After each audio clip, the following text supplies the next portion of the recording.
大家好，欢迎来到看大陆节目，我是美玲。真不知道是谁给这群人的胆子，这个世界上最贫穷的国家居然敢歧视中国人。影片中的主角是一名中国的男子，正在孟加拉旅游。他自称是到当地著名的布里干加河准备观光，但没有想到呢，在河边遇到一群当地的小孩子，从见到他开始就一直用侮辱性的语句对他喊叫。这群小孩从见到我开始就一直对我喊清枪冲，这是一个非常对中国有侮辱性的词汇啊！我跟他们说了，我说不要喊，不好。等我一转身一走远，接着喊。你妈说啥了？啊？What is it？只见这名中国男子凶恶地跑到孩子们面前，质问他们为什么要这样说，并要求他们道歉，还动手打其中一个孟加拉的男孩。这位中国男子在不断强调 say sorry 以后呢，其中几个孩子终于勉强说了 sorry， 气氛这才稍微缓和了一下。中国男子还表示，类似的情况在国外会经常出现。讽刺的是，孟加拉正是中共“一带一路”的重点国之一。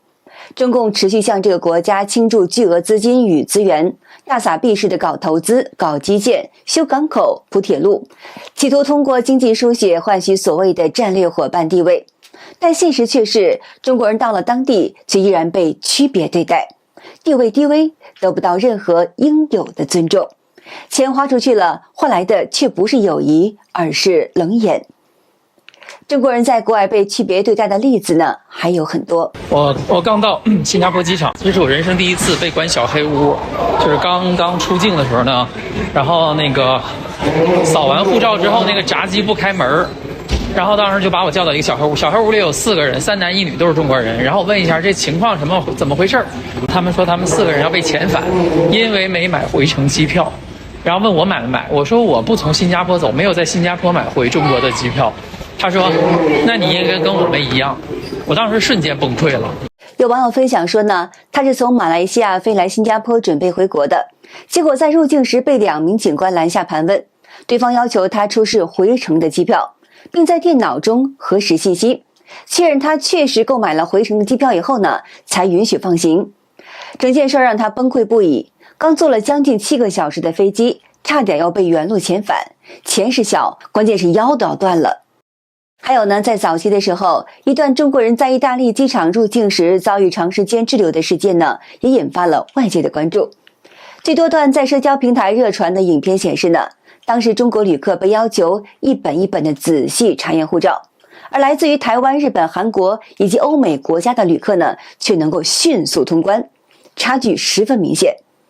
在等待超过2个小时以后呢，一名老年男子情绪失控，当场爆发不满。他大声指责意大利方面区别对待，并且高喊中国人是伟大的，中国人是世界上人口最多的民族，理应受到尊重。场面是一度混乱。他这样子搞，他有没有啊？对我们中国人就这么口渴，2个人在搞，我们站在这里要2个小时，我们家人都在外面等啊！大家叫起来，叫起来，快点！还想啊，把我们中国人不当中国人，不当人看待。是2个窗口是太少了，外国人走的一个都没有。从来没有见过。他歧视中国人。是啊，他就是这样。2个人搞这对我们这么多人了，还搞得这么慢。虽然老人言辞激动激烈，但现场响应者却寥寥。其他旅客呢，大多选择沉默或者是继续来等待。有网友指出，按照意大利入境的规定，中国旅客因需签证查验，手续本身就较繁琐，而持台湾护照的旅客呢，可以享受免签待遇，能直接走快速通道，因此等待时间差距在所难免。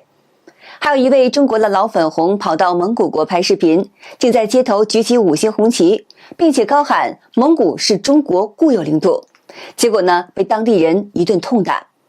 更让人心寒的是，中国大使馆对此事却是完全置之不理，仿佛这位被打的中国人根本就不存在一样。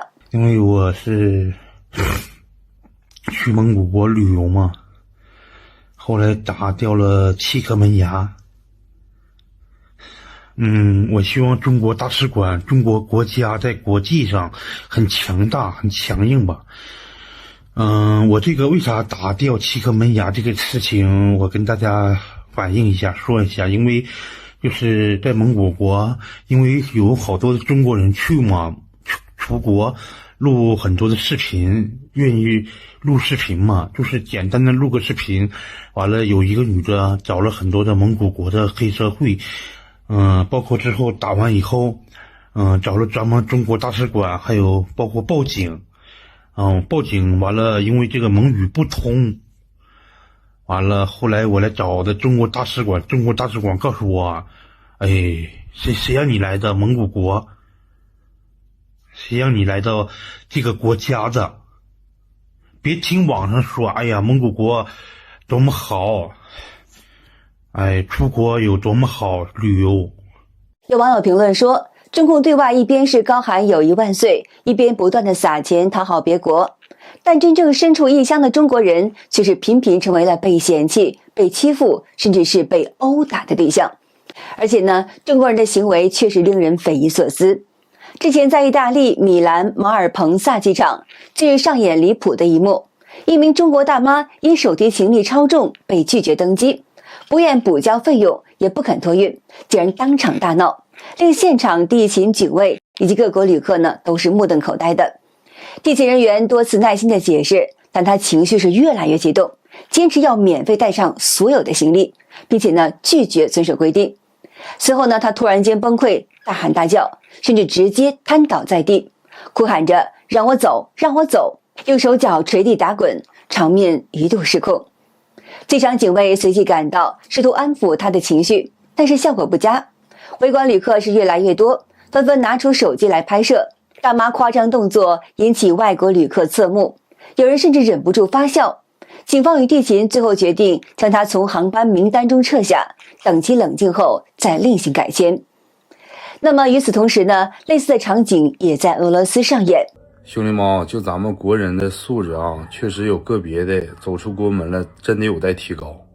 现在是俄罗斯海参崴时间凌晨3点了啊，对面来了两口子，嗷嗷就是干，保安上来好几起了啊！俄罗斯这个房间的一左右邻居都出来了，那也吵吵，你听听，你们听听啊。你那时候我给钱要借的话不行吗？你怎么这么要求那么怎的呀？你就是我这么要求，人说就不要有他，怎么呀？现在是凌晨的3点了，这还是花他们1000多块钱酒店住的房间呢，你听听。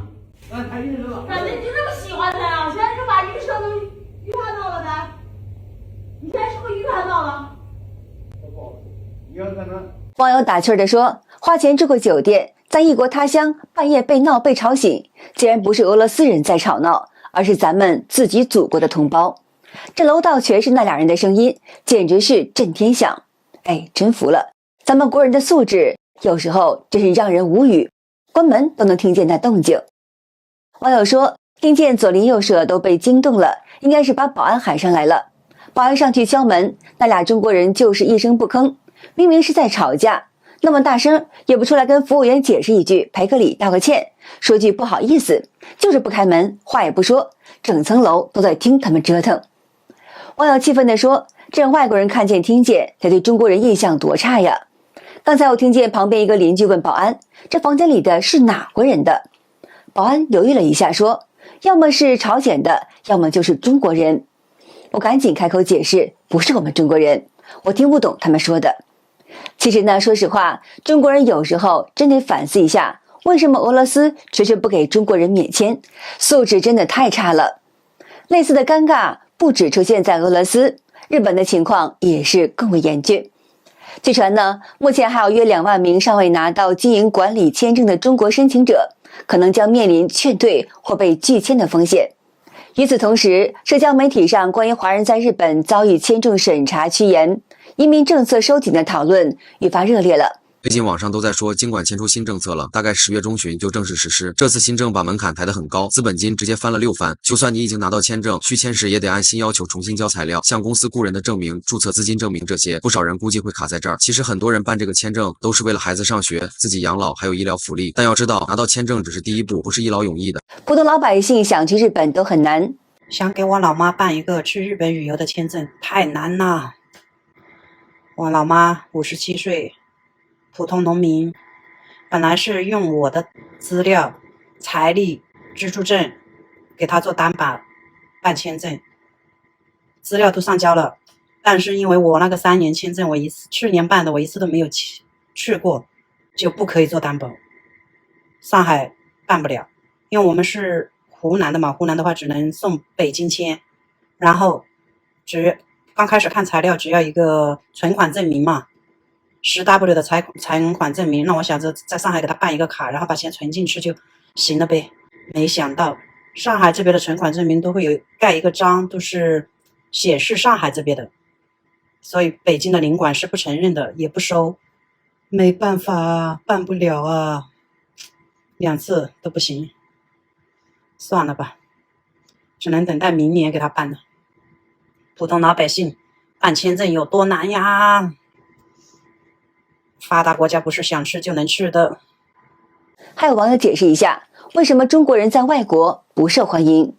很多人都问我，日本人是怎么看待咱们中国人的？来，我今天跟大家讲一讲。最近啊，有个视频挺火的，一个来自贵州的大学生到日本来旅游，为了博流量，干出了一堆恶心事儿。他上电视了，确实出名了，可这个名啊出的是真丢人。大家看视频，他在这个水果超市门口看到我试吃的葡萄，他假装听不懂日语，一边嬉皮笑脸，一边吃个不停。这个摊主阿姨多次劝他别吃了，他当没看见，阿姨都要把盘子收走了，他换个角度继续吃。我想问一句，你父母没教你怎么做人吗？日本跟咱中国一样，你尝吃好了再买，但这小子拿一根牙签不停的在里边扎葡萄，给这个阿姨都弄得无语了。你没吃过葡萄吗？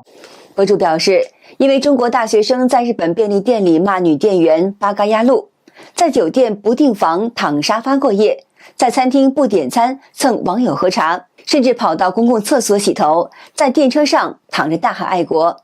这叫爱国吗？这明明是在丢中国人的脸。别人看见的不是一个人，而是来自中国的人，他的一举一动都在影响着整个国家的形象。博主指出，为了博眼球，有些人什么都敢干，完全分不清出名和出丑的区别。被骂不是成功，是耻辱；被人记住不是光荣，而是笑柄。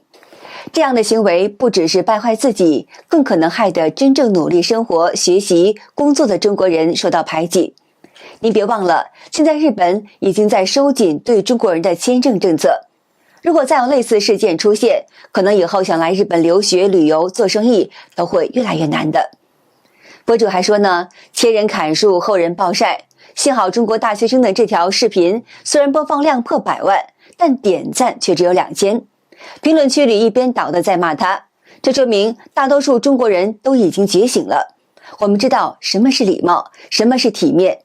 博主说，他希望有一天，当世界提起中国人这3个字时，是因为尊重，而不是耻笑。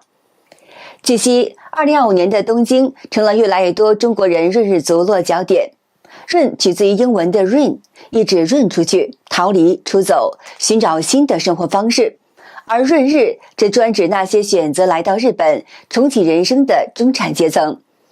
与此同时，日本社会对中国人的态度也在发生变化。